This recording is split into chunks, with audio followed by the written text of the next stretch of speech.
Pəncərəmdən baxan günəş, gecəmə doğan aymısan? Unutmuşam təqvimi də, qış mövsümündə yaymısan?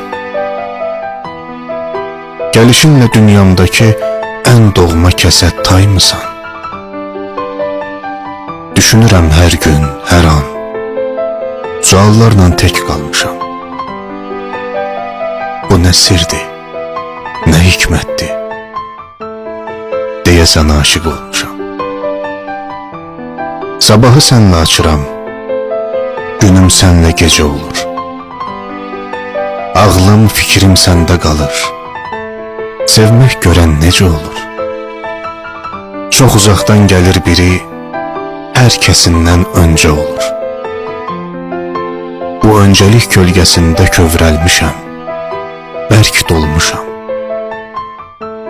Gümanlardan keçib artıq, mən sənə aşiq olmuşam. Mənə baxıb görməz oldun, küsmüsən nədən? Söz deyirəm, güldürüm ki səni, çox üzülməsən. Mənə baxıb görməz oldun, küsmüsən nədən? Söz deyirəm, güldürüm ki səni, çox üzülməsən. Sözünü gözləmə, ürəyim əsdir. Yalvarıram sən bugün, ağlama bəsdir. Sözünü gözləmə, ürəyim əsdir.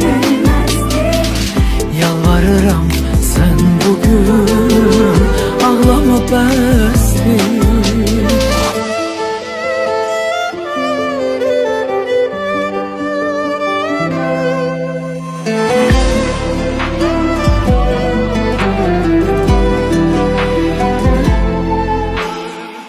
Gel danışaq sevgimizdən, sənə var sözüm, başqasına çox inanma yenə, gəl canım gözüm. Gel danışaq sevgimizdən, sənə var sözüm, başqasına çox inanma yenə, gəl canım gözüm. Sözünü gözləmə, ürəyim əsdir. Yalvarıram sən bugün, ağlama bəsdir.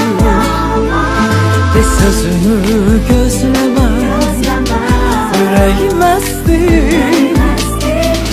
Yalvarıram sən bugün, ağlama bəsdir. Gel o yolda bizi gözleyen bir eşkin sabahı var. Ben senin o ömründen geçen bir güzel bahar. Gel o yolda bizi gözleyen bir eşkin sabahı var. Ben senin o ömründen geçen bir güzel bahar.